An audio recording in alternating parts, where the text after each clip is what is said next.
The might of an empire is not only forged in the fire of the battlefield, but in the whispers of the shadows.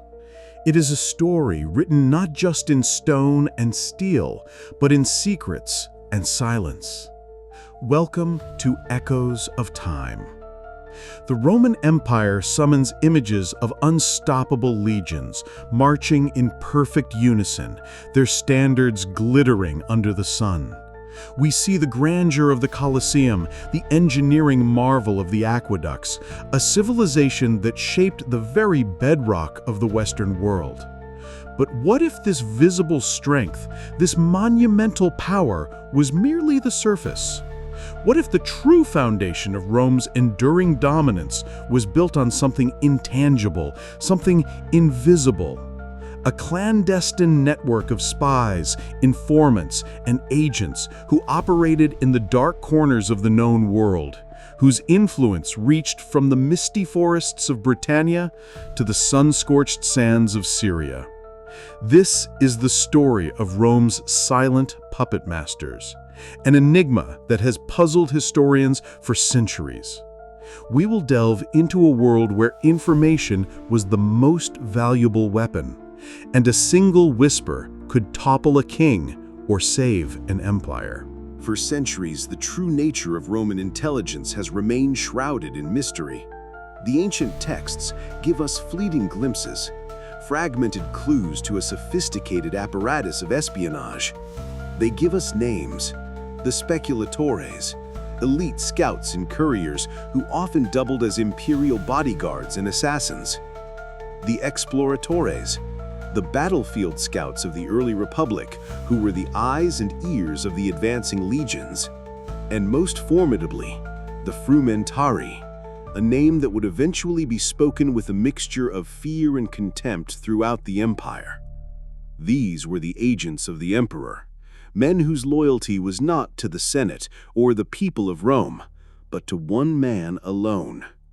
They moved through the provinces and the capital itself like ghosts, their whispers reaching the palace before the ink on a secret treaty was even dry. How did they operate in a world without satellites or radio signals? What secrets did they uncover?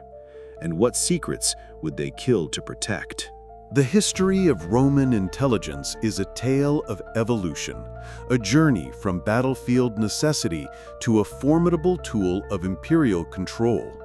In the days of the Republic, intelligence was a blunt instrument. When a consul led his army into hostile territory, he relied on the exploratores. These were rugged scouts, often drawn from allied cavalry units, who rode ahead of the main force. Their job was tactical and immediate: to map the terrain, locate sources of water and food, and, most importantly, to find the enemy. They were the legion's first line of defense, their reports on enemy numbers and movements providing the critical advantage needed for victory. But their scope was limited. They were soldiers, not spies in the modern sense. Their work ended when the battle began, and their focus was entirely military. The Republic, with its shifting alliances and annually elected magistrates, had little use for a permanent, centralized intelligence service. Everything changed with the death of the Republic and the rise of one man, Augustus, the first Roman emperor. The vast territory Rome now controlled, stretching across 3 continents, was too large and volatile to be managed by military might alone. Augustus understood that to hold an empire together, you needed more than legions. You needed information. You needed to anticipate revolts in distant provinces, to monitor the ambitions of powerful governors, and to neutralize political rivals within the Senate itself. A new kind of agent was required, one who could move unnoticed, not just on the battlefield, but in the bustling markets of Alexandria, the corridors of power in Ephesus, and the very heart of Rome. This need gave rise to the Frumentarii. Their origins were remarkably mundane, a stroke of administrative genius that provided the perfect cover for covert operations. Initially, the Frumentarii were supply officers, centurions tasked with the vital role of purchasing and transporting grain for the legions. The cura annone, the grain supply, was the lifeblood of the empire, and these men traveled constantly along Rome's magnificent network of roads and sea lanes, ensuring the armies and the capital were fed. Their unique position gave them unprecedented access and freedom of movement. They could enter any province, question any local official, and inspect any warehouse, all under the legitimate guise of their duties. No one would question the presence of a grain officer. It was the perfect disguise. By the 2nd century AD, under emperors like Hadrian, the role of the Frumentarii had been fully transformed. They were no longer just logistics officers, they were the emperor's personal intelligence service. Their headquarters was established in Rome, at the Castra Peregrina, the camp of the foreigners, a base for soldiers on detached duty in the capital. From here, they were dispatched across the empire on secret missions. Their network became the central nervous system of imperial administration, a powerful and feared organization that answered only to the emperor. They operated beyond the reach of the Senate, beyond the constraints of traditional law. They were judge, jury, and sometimes executioner. Their evolution was complete. From humble grain collectors, they had become the emperor's secret keepers, the silent protectors of his power. But what was the true impact of this shadowy organization? Here, the historical record fractures, giving way to intense debate. The evidence, by its very nature, is sparse and often biased. Secret services do not publish annual reports. Their successes are buried in sealed orders, their failures in unmarked graves. Sifting through ancient texts and archaeological clues, historians have pieced together 3 competing theories about the true nature of Rome's spies. The first theory holds that they were, first and foremost, a military asset of unparalleled value. In this view, the Frumentarii and other agents were the inheritors of the Exploratores' mission, but on a grand strategic scale. They provided the crucial intelligence that allowed Roman generals to be consistently one step ahead of their enemies. Imagine the campaigns in Gaul, where legions faced dozens of disparate, fiercely independent tribes. An agent, posing as a merchant, could travel between tribal strongholds, gathering information on their alliances, their numbers, their leaders' ambitions. This intelligence could turn a potentially disastrous war of attrition into a swift, decisive victory. Think of the massive wars in Dacia, where Roman forces faced a unified and formidable kingdom. Knowing the location of hidden mountain passes, the state of enemy morale, or the loyalty of a key Dacian nobleman could have been the deciding factor.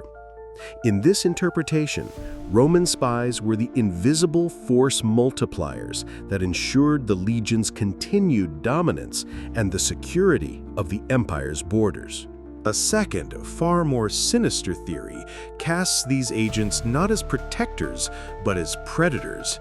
This view suggests that as the empire solidified, the primary focus of the Frumentarii shifted from foreign threats to internal dissent. They became a secret police force, a Roman Gestapo used to enforce loyalty and eliminate the emperor's political rivals. The city of Rome, especially within the marble halls of the Senate, was a hotbed of conspiracy and ambition. An emperor who ruled without the full support of the aristocracy was always in danger. In this climate of paranoia, the Frumentarii became the perfect tool of oppression. They would operate as agents provocateurs, encouraging dissent only to expose it. They would monitor the correspondence and conversations of prominent senators, searching for any hint of treason.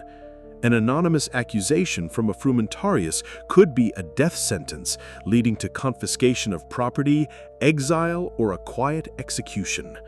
They created a climate of fear where no one knew who they could trust, where a slave, a friend, or even a family member could be an imperial informer.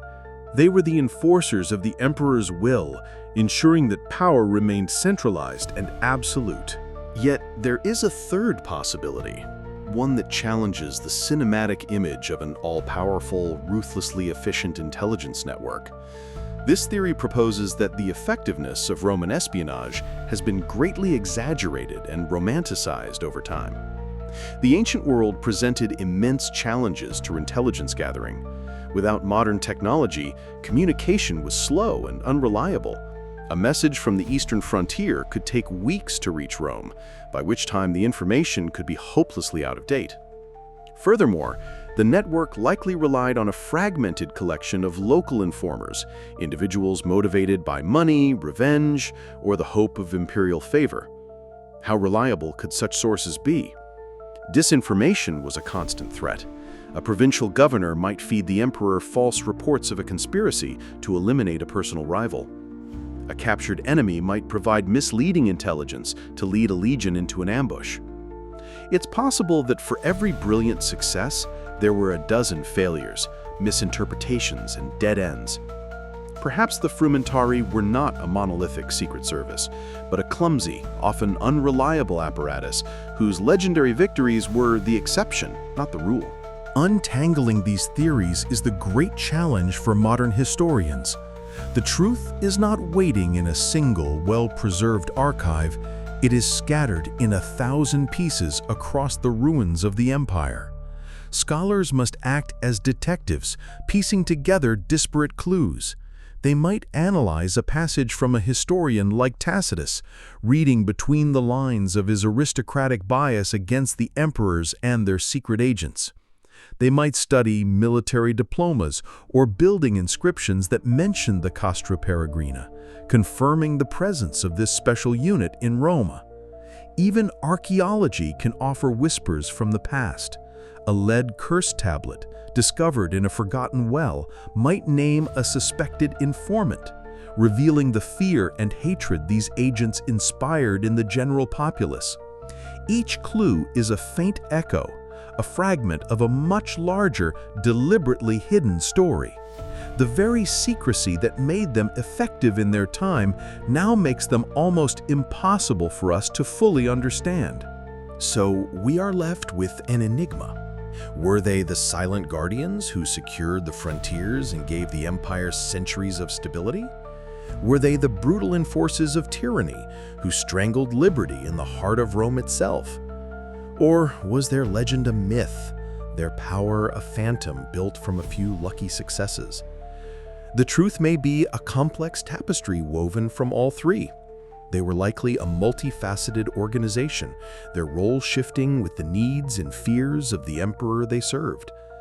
They were at once a military tool, a political weapon, and a flawed human institution. The story of Roman intelligence reminds us that the history of an empire is not just written in the annals of its wars or the splendor of its monuments. It is also written in the secrets it kept, the whispers in the shadows, the coded messages, the network of unseen eyes and ears. These were as fundamental to the structure of Roman power as the stone of the aqueducts and the steel of the legions. It leaves us to wonder, as we look back through the echoes of time, how much of our own world is built not on what is seen, but on what is kept hidden.